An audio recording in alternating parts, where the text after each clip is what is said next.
असमानता तो इस देश में पृथ्वी की उत्पत्ति से ही रही है। और गौतम बुद्ध, पेरियार, डॉक्टर अंबेडकर, नेताजी अखिलेश यादव जी, बहन कुमारी मायावती के साथ जितने लोग हैं, वो प्रभाव तो लोगों को होता है प्रभुत्ववादियों का। अब तकनीकी भी असमानता करेगी, उसका मैं प्रत्यक्ष उदाहरण हूँ। व्हाट्सएप अमेरिका की कंपनी है और अपने कैमरे में से कहिए देखिए, मैंने उन 72,000 लोगों को आवाज़ दी थी कि तुम्हारी नौकरी जो मिलने वाली है, आपके नेता लोग आपको एप्रोप्रिएट माध्यम से सूचना नहीं दिए।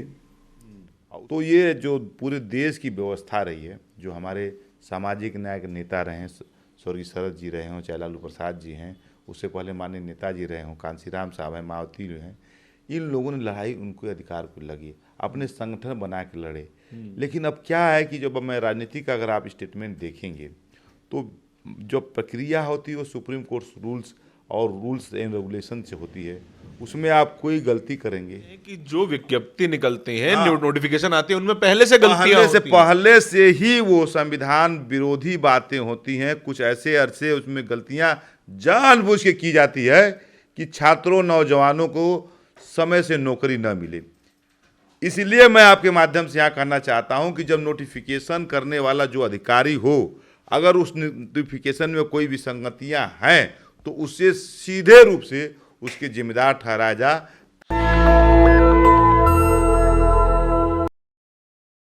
उत्तर प्रदेश में शिक्षक भर्ती या फिर कोई भी सरकारी भर्ती या तो आती नहीं है और आ जाए तो पूरी नहीं होती, और किस्मत से अगर पूरी हो जाए तो दलित बहुजनों को अपना अधिकार बराबर से मिलता नहीं है। और बहुत कम लोग होते हैं जो कि उन लोगों की आवाज उठाने में मदद करते हैं, सरकारी लड़ाई लड़ने में, कानूनी लड़ाई लड़ने में सहयोग करते हैं। ऐसी एक शख्स इस वक्त हमारे साथ है। 69,000 शिक्षक भर्तियों के बारे में आपको पता ही होगा, 72,000 भर्ती के बारे में पता होगा, और तमाम जाने कितनी भर्तियां जिनकी लड़ाई गौरव यादव जी लड़ रहे हैं, अधिवक्ता हैं और मीडिएटर भी हैं सुप्रीम कोर्ट में। और सर, आप जैसे लोग जो लड़ाई लड़ भी रहे हैं, उनके लिए कितना मुश्किल सफर हो जाता है ये कि एक तो इतना बड़ा छात्रों का हुजूम आपके पीछे है, जिनको उम्मीदें हैं कि एक व्यक्ति है जो लड़ रहा है हमारे लिए, और दूसरी तरफ कानूनी चैलेंजेस हैं, सुप्रीम कोर्ट में लड़ाई जिरह करनी है, रिसर्च करना है, इन बच्चों से कोऑर्डिनेट करना है, और तब भी ऐसी स्थिति देखने को मिले कि आप पे खुद पे अटैक होता है, आप पे फोन पे साइबर अटैक हो जाता है। कितना मुश्किल है पूरी प्रक्रिया? देखिए, असमानता तो इस देश में पृथ्वी की उत्पत्ति से ही रही है। और गौतम बुद्ध, पेरियार, डॉक्टर अंबेडकर, नेताजी अखिलेश यादव जी, बहन कुमारी मायावती के साथ जितने लोग हैं, वो प्रभाव तो लोगों को होता है प्रभुत्ववादियों का। अब तकनीकी भी असमानता करेगी, उसका मैं प्रत्यक्ष उदाहरण हूँ। व्हाट्सएप अमेरिका की कंपनी है और अपने कैमरे में से कहिए देखिए, मैंने उन 72,000 लोगों को आवाज़ दी थी कि तुम्हारी नौकरी जो मिलने वाली है, आपके नेता लोग आपको एप्रोप्रिएट माध्यम से सूचना नहीं दिए। और उस पर मैंने अपना व्हाट्सएप नंबर मीडिया के उत्तर में किसी में मैंने बोल दिया जो है। तो पहले 2-3 दिन, आज मैंने फिर एक कोई जब 69,000 वाली भर्ती थी तो उसमें लोग कहे कि आज रात तक जो लोग इम्पीचमेंट एप्लीकेशन फाइल कर दिया जाए उन्हीं पे कंसीडर किया जाएगा। तो असमानता की बात को तो मत कहिए, और तकनीकी असमानता करेगी। यह भारत के जो संघर्ष के इतिहास हैं वो पहले बार है। उसका मैं पहला उदाहरण बना हूँ। आपने कहा कि मैं सर्वोच्च न्यायालय में अधिवक्ता हूँ, मीडिएटर हूँ, और लोगों के केस को भी मीडिएट करके बताता हूँ। मेरा काम है। किसी पर्टिकुलर केस के बारे में मैं नहीं बता रहा हूँ, लेकिन आप देख सकते हैं ये समय बता रहा है। और ये कौन से लोग हैं कि जब मैं लोगों को, सोते हुए लोगों को जगाया और कहा कि आपको नौकरी मिलना है, माननीय कोर्ट पूछ रही है तो 69,000 का जो प्रकरण था मानवर, आप तो संविधान के साथ साथ पत्रकार हैं, संविधान के बहुत ज़्यादा अध्ययन किए हैं, आप उसके छात्र हैं। 27% जो ओबीसी का आरक्षण है उसको लेकर लड़ाई चल रही थी, हाई कोर्ट में जीते लोग, उसके बाद सुप्रीम कोर्ट में राज्य सरकार आई। हमारे अखिलेश यादव जी और जितने भी लोग रहे इसमें, ओबीसी के हैं, एसटी के हैं, माइनॉरिटी के हैं, एसटी के हैं, लोग अपने पक्ष को ले रख रहे हैं कि हमारे संवैधानिक अधिकार दीजिए। लेकिन राज्य सरकारें उसमें जो है लाल फीताशाही का फार्मूला अपना रही हैं और लोगों को वंचित कर रहे हैं।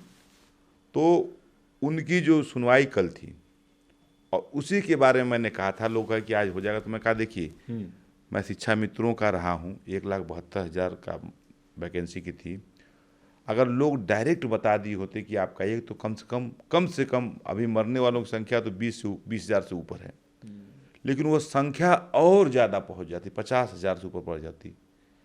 लेकिन मैं उनको बताता रहा, नहीं आपके पास रिव्यू का ऑप्शन है, आपके पास जो है क्यूरेटिव का ऑप्शन है।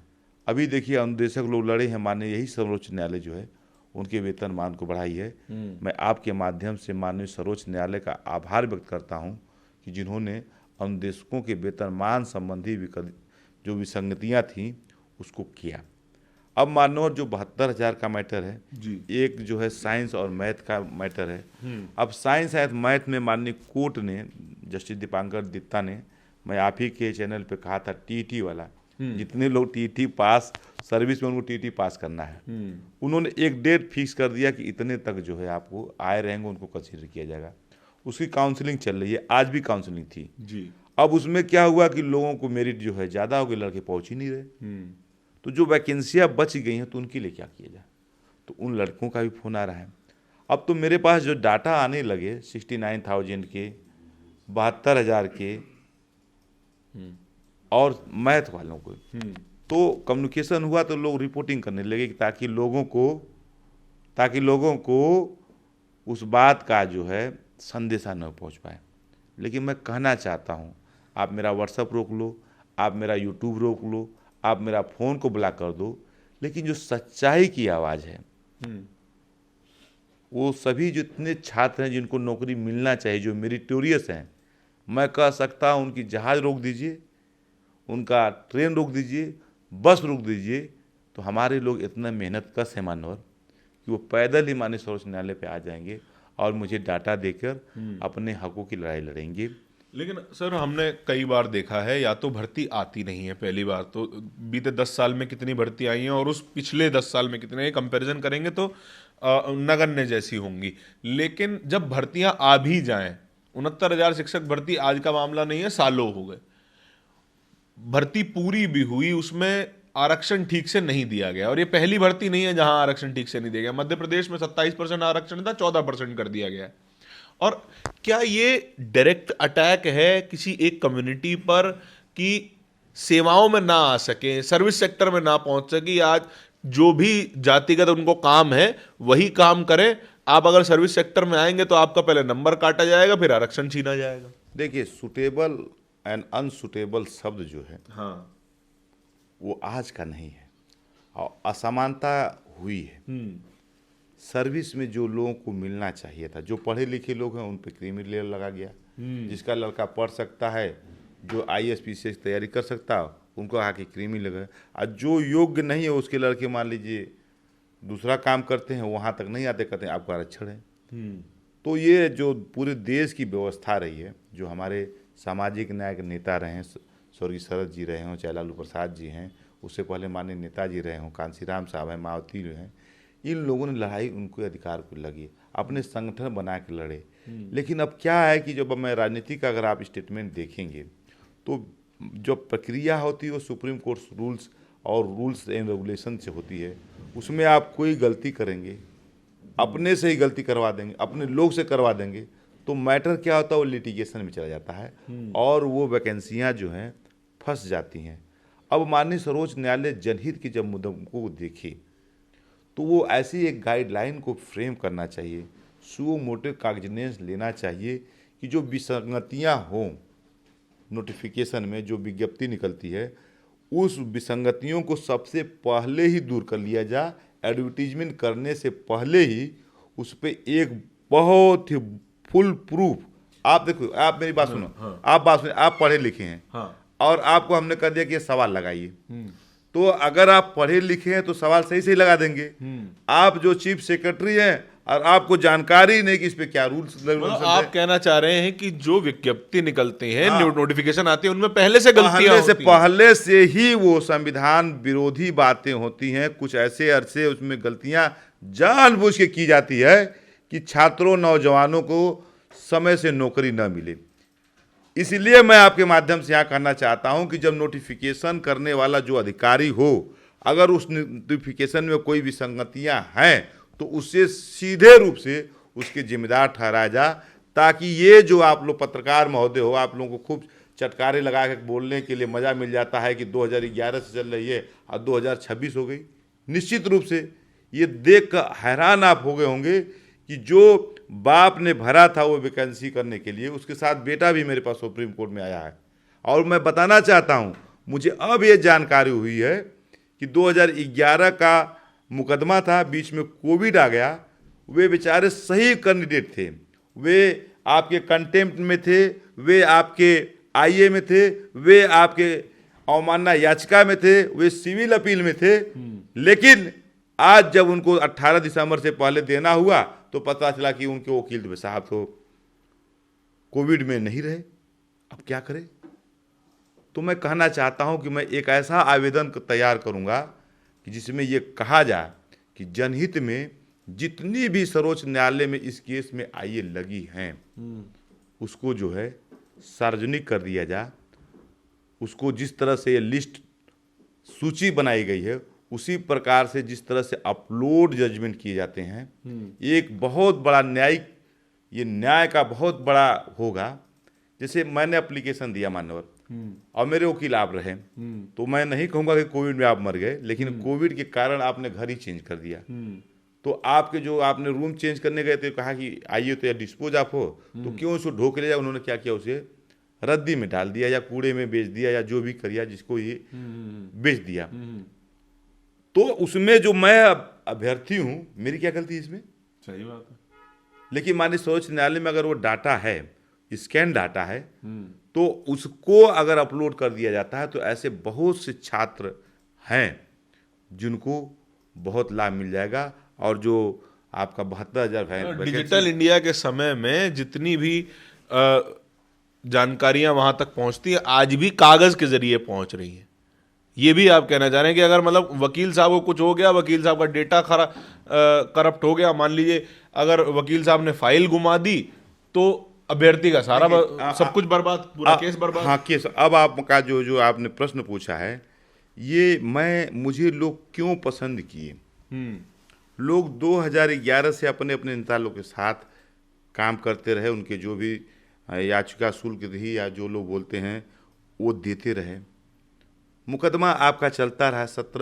25 जुलाई 2017 को समाज रद्द हो गया। उससे पहले एक आदेश हुआ था कि जो टीटी और बीएड पास हैं उन लोगों को नौकरी दे दी जाए, शिक्षा मित्र थे उनको दे दिया जाए जो है। लेकिन उसमें से 14,000 के करीब लगभग जो है, जो मैं डाटा देख रखता हूँ, बच गई थी। तो वो सरकार ने नहीं दिया। सरकार के इस आदेश के खिलाफ अवमानना याचिका दाखिल की गई। अवमानना याचिका में जो है एक रोज प्रोसीडिंग चलती रही, आना जाना, बहस, लिटिगेशन जो है, काउंटर हुआ, रिजवाइंडर हुआ, उसके बाद रिटर्न सबमिशन हुआ। माननीय सर्वोच्च न्यायालय के जस्टिस करोल की बेंच ने, स्पेशल बेंच ने एक आदेश किया कि नोडल अपॉइंट कर दिया गया कि कितने लोग हैं उत्तर प्रदेश में, कितने बीएड और टीटी के लोग हैं, उसको आप हमें बताइए, या उनका डाटा क्या है इस केस में उसको हमको बताइए। अब क्या हुआ, उन्होंने कहा कि 16 दिसंबर तक मध्य रात्रि तक जो है, जो लोग डाटा दे देंगे उनको कंसीडर किया जाएगा। वो एक सर्वोच्च न्यायालय की लिस्ट बनाई गई। अब ये जो कंसीडर करने की सूचना थी, ये कंसीडर करने की या उनको इन्फॉर्मेशन देने की, आपको नोडल को ईमेल भेजना है, यही सूचना जो है वे लोग जो उस केस में 2011 से लेकर 2025 तक हैं, उन्हीं को नहीं मिल पाई। और उन्हीं के वर्ग के जो नेता थे, नेतृत्वकर्ता थे, सही माध्यम से नहीं दे पाए। अब उनके पीछे उनकी क्या मंशा थी, क्या हुआ, तो मैं कोर्ट में गया था, जैसा कि फैसल ने मेरा इंटरव्यू लिया था, मैंने कहा कि अरे भाई, मैं इस सर्वोच्च न्यायालय से मेरी रोजी रोटी चलती है और मैं कसम खा के कहता हूँ कि आप लोग को आना चाहिए। अगले दिन हम लोग गए कोर्ट में, तो माननीय कोर्ट में कहा कि भाई कि बहुत सी लड़की छूट गए हैं। तो माननीय कोर्ट ने पुनः मानवीय दृष्टिकोण को देखते हुए, प्राकृतिक न्याय को देखते हुए कहा कि ठीक है, ये जो डाटा आ गया है इसको कंसीडर तो करेंगे, बाद में उन लोगों को भी कंसीडर करेंगे। अब ये डाटा में क्या हुआ, जितने लोगों को ईमेल मिला, जो जिसको जहाँ से मिला उसने विद्वान नोडल अधिवक्ता के पास भेज दिया। अब उसमें खामियां बहुत हैं। 82 नंबर का नंबर होना चाहिए, जिससे टेट का नंबर उसका भी नाम है, एक नाम 2-3 जगह हैं, तो तमाम बातें हैं। कुछ लोगों के पास डाटा था, वो आइए टाइप करने लगे, उसमें गलती हो गई। तो केवल एक ईमेल न करने की वजह से आप एक सहायक अध्यापक बनने से रुक जाएं, तो मैंने कहा कि नहीं जी, ये तो गलत हो जाएगा लोगों को।